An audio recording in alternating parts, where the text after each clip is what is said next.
Bonjour, je m'appelle Livia Frankel et je vais vous raconter mon histoire. J'ai été déportée en train jusqu'à Auschwitz. Il y dans le train. Il y avait aussi des femmes enceintes, des personnes âgées et même des personnes handicapées. Nous sommes arrivés devant un soldat SS. Il me regardait fixement plus tard. On nous a avoué que c'était le célèbre docteur Joseph Mengele.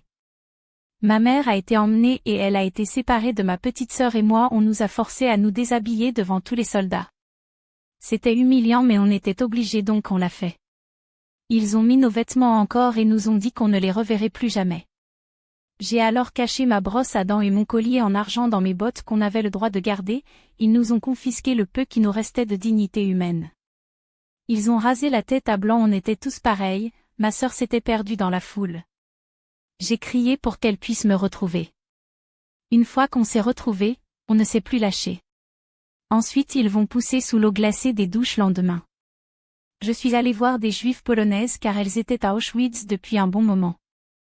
Déjà une fille m'a dit que des soldats allaient brûler nos parents dans une cheminée, elle m'a dit qu'on était dans un camp de concentration. C'était la panique.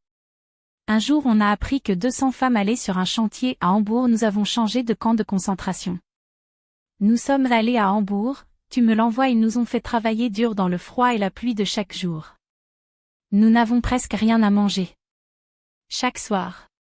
On entendait les bombardiers autour de nous. Mes anniversaires passaient les jours aussi. J'étais toujours dans les camps de concentration, quand on marchait dans les camps on trouvait des corps, était empilé, tout ça pour dire que ma jeunesse était que galère et souffrance. Ma mère a fini par être brûlée. Je n'ai jamais revu mon père.